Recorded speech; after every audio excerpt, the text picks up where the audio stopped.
तो अभी हम अपना स्ट्रेट वायर वाला मैग्नेटिक फील्ड का पार्ट कंटिन्यू करेंगे। ये कोई एक स्ट्रेट करंट कैरिंग वायर है और इसकी इतनी लेंथ की वजह से, बाकी कहीं इधर उधर होगी, किसी एक पॉइंट पे कितना मैग्नेटिक फील्ड होता है ये बीएसएल से निकलता है, हमें वो प्रूफ नहीं करना है। लेकिन हमने ये देखा था लास्ट लेक्चर में कि अगर r डिस्टेंस दूर ये पॉइंट है और इस परपेंडिकुलर लाइन ने, आप दोनों एंड्स को ज्वाइन कर दीजिए, दोनों एंड्स को। सपोज कीजिए नीचे वाले एंड का एंगल नीचे की तरफ बना है और ऊपर वाले एंड का एंगल ऊपर की तरफ बना है। नीचे वाले एंड का एंगल θ1 है और ऊपर वाले एंड का एंगल है θ2। यहां अगर आप b निकालते हैं, तो थ्रू BSL वो निकल के आता है μ0I/4πr into sine of θ1 plus sine of θ2। ये आपका b निकल के आता है। ये b का फॉर्मूला है जो हमें डायरेक्ट याद रखना है। अब देखो ये अप्लाई कैसे होगा। फॉर एग्जांपल, जैसे मान लो क्वेश्चन में दे दिया जाए कि करंट है 10 एम्पियर, θ1 है 37 डिग्री, θ2 है 53 डिग्री, ये दे दिया आपको। और अब आपको बताना है कि यहाँ b का मैग्नीट्यूड कितना होगा। तो b निकल के आएगा μ0 that is 4π into 10⁻⁷ into I 10/4π into r। r जो है वो हमें दिया नहीं है। सपोज कीजिए r आपको दे दिया 2 मीटर, r 2 मीटर है, तो r मैंने यहां रख दिया 2। साइन θ1, देखो इस लाइन के साथ एक एंगल नीचे बनेगा और एक एंगल ऊपर। नीचे वाला एंगल नीचे की तरफ ही बन रहा है तो पॉजिटिव लीजिए, ऊपर वाला एंगल ऊपर की तरफ बन रहा है तो पॉजिटिव। इस लाइन का क्या मतलब है आगे चल के क्वेश्चन में क्लियर होगा। तो एक एंगल नीचे बनना चाहिए, एक ऊपर, तो दोनों पॉजिटिव लेने। साइन θ1 साइन 37 डिग्री, साइन 37, इसके लिए आप 3 4 5 की ट्रायंगल का इस्तेमाल कीजिए। 3 4 5, 5 और 3 के बीच का एंगल 53 डिग्री और दूसरा 37। Sine 37 is 3/5 plus sine 53 is 4/5, so it comes out to be 7/5। 5 into 2 10, 10 से 10 गया, 4π से 4π गया, तो ये आपका आया 7 इंटू 10⁻⁷ टेस्ला। अब बात ये हुई कि ये तो हो गया मैग्नीट्यूड, डायरेक्शन और क्या होगी वो और हमें देखनी है। ये तो मैग्नीट्यूड हुआ, डायरेक्शन क्या होगी वो समझिए। इसके लिए आपको right hand thumb rule use करने की जरूरत नहीं है, वो जो वेक्टर्स वाला है। आप एक सीधा सा रूल याद रखें कि जिस तरफ वायर जा रही है, आप राइट हैंड में वायर को पकड़िए, अंगूठा करंट की तरफ करते हो। अगर करंट नीचे होता तो यूं, करंट ऊपर रहती हूं, और हथेली उस साइड कर लीजिए जहां आपका पॉइंट है, जिधर आपको फील्ड निकालना है, और उंगलियां घुमाना स्टार्ट कीजिए। यानी कि यहां होगी अंदर, पीछे होगा इधर, यहां इस साइड देखते हो तो बाहर होगा, और यहां देखते हो तो मेरी तरफ होगा। तो ये फील्ड निकालने की डायरेक्शन है। तो इसकी वजह से यहाँ जो फील्ड अंदर होगा और इधर कहीं फील्ड होता तो बाहर होता। अगर मैं यहाँ देखता तो आगे होता फील्ड, और अगर मैं इसके पीछे देखता तो इधर की तरफ होता। तो ये होता है एक स्ट्रेट वायर की वजह से किस तरह से करंट निकाला जाता है, उसके फॉर्मूले। अब इसके दो स्पेशल केसेस हैं, वो आप समझिए, 2-3। सबसे पहली बात तो ये कि अगर वायर एक डायरेक्शन में इनफाइनाइट है, एंड ही नहीं पता, और एक साइड हमें उसका एंड पता है। मान लो इसे मैंने नाम दिया सेमी इनफाइनाइट वायर, इसको मैंने नाम दे दिया सेमी इनफाइनाइट वायर। ये एक सेमी इनफाइनाइट वायर, और पॉइंट, फीड पॉइंट यहां कहीं है, r डिस्टेंस दूर। तो इस केस में क्या होगा, देखो नीचे वाला एंगल नीचे बनना था, पर नीचे है ही नहीं, ये बिल्कुल यही है, ये बिल्कुल यही है, तो ये लाइन इसको टच कर जाएगी। ये लाइन इसको टच करने का मतलब है कि θ1 0 डिग्री, और ऊपर वाला एंगल यहां बनना था, परंतु ये थोड़ा और आगे, और यूं करो, थोड़ा और आगे और यूं करो, ये तो इन्फिनिटी पे मिलना है। तो पैरेलल लाइंस मिलती है इन्फिनिटी पे, तो दूसरा एंगल यूं देखोगे तो ये भी θ2 भी 90 हो गया। तो इस पर्टिकुलर केस में θ1 0 डिग्री एंड θ2 90 डिग्री।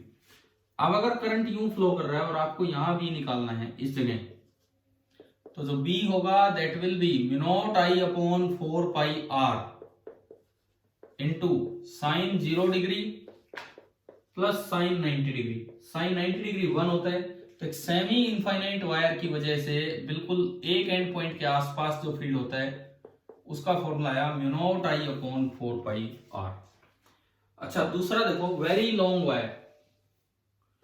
दूसरा स्पेशल केस में लेता हूं कि लॉन्ग वायर। लॉन्ग वायर का मतलब दोनों साइड कोई एंड ही नहीं है, इसका मतलब इनफाइनाइट ही है।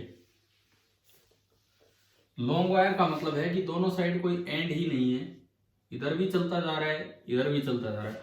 अब आप जी कहीं बना लो, ये कोई पॉइंट है आर डिस्टेंस दूर, और मैं कहता हूं करंट यूं है, इस बार मैंने करंट नीचे ले लिया।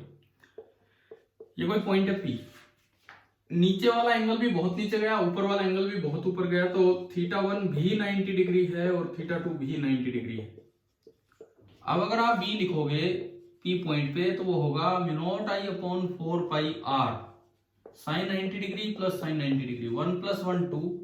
तो एक लॉन्ग वायर की वजह से बी आर डिस्टेंस दूर का एक फॉर्मूला आ गया mu naught I upon 2 pi r. Direction की बात करूं, अगर इसमें करंट ऊपर होता तो फील्ड अंदर होता, लेकिन करंट नीचे है तो मैंने राइट हैंड का अंगूठा यूं किया, हथेली आपको डायरेक्शन देगी तो बाहर। तो ये जो बी है, ये बी बाहर की तरफ है। एक वायर की वजह से, पहले मैंने फाइनाइट वायर बताई, फिर उस पर क्वेश्चन लिया 37 डिग्री 53 डिग्री, फिर सेमी इनफाइनाइट वायर बताई, और फिर आपको इनफाइनाइट वायर बताई। अब मैंने एक बात बोली थी, अगर नीचे वाला एंगल नीचे बने और ऊपर वाला एंगल ऊपर बने तो दोनों पॉजिटिव लेने। अब देखो, कभी अगर ऐसा सवाल आ जाए, एक साइड तो एंड ही नहीं, वायर का एक साइड एंड है इस तरह से, यहां ये एंड है और इससे ऊपर ऊपर वायर है, 10 एम्पियर करंट जा रहा है, लेकिन पॉइंट यहां ना होके यहां है, पॉइंट यहां ना होके यहां कहीं है पी पॉइंट, और वायर की लाइन से उसकी डिस्टेंस दे दी 2 मीटर, वायर की लाइन से उसकी डिस्टेंस दे दी 2 मीटर, और ये एंगल हमें बताया गया है 37 डिग्री। ये एंगल हमें बताया गया 37 डिग्री। अब मुझे यहाँ फील्ड निकालना है। पहली बात डायरेक्शन, भाई करंट ऊपर हथेली, उधर वाले सारे पॉइंट्स की सेम डायरेक्शन होगी, करंट ऊपर हथेली अंदर, तो फील्ड अंदर है, तो यहाँ भी फील्ड अंदर होगा।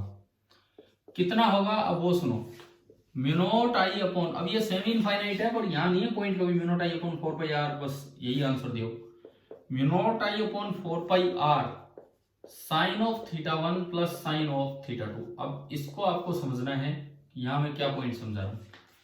ये परपेंडिकुलर लाइन है, ये वो परपेंडिकुलर लाइन है जो आपने वायर के पास डाली है पी पॉइंट से।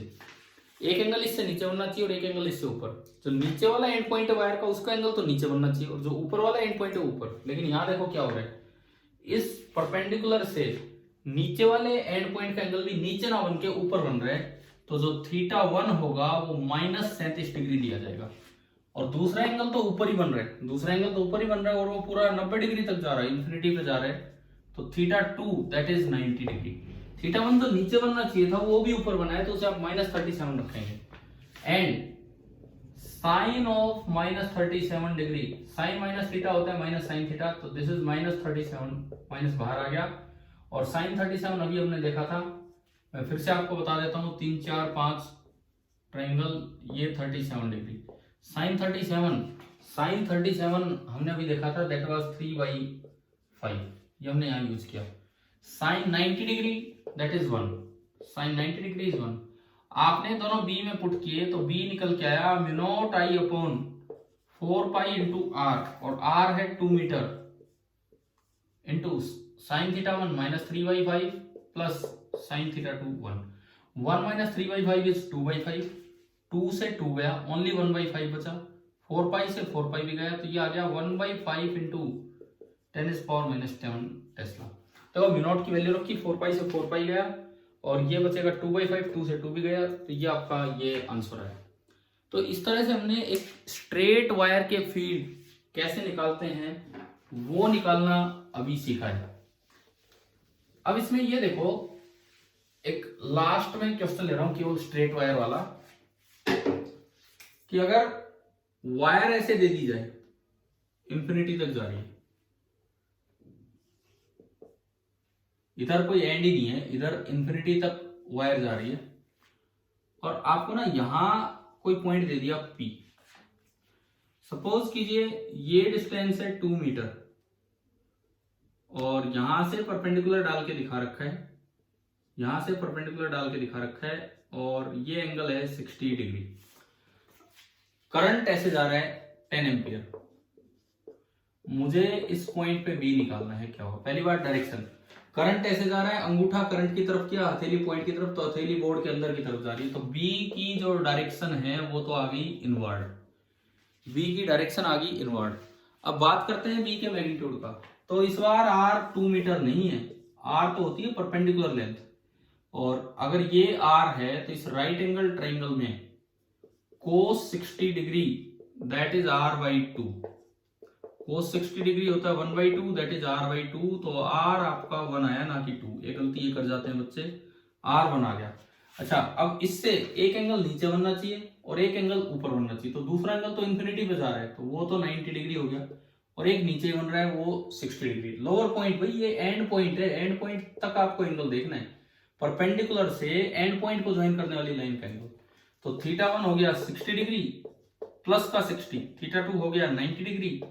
अब आपको बी निकालना है, तो B at point P mu naught 4 pi into 10⁻⁷ I 10 upon 4 pi r 1 है into sine theta 1 plus sine theta 2। अब आप आगे सिंप्लीफाई कर सकते हैं।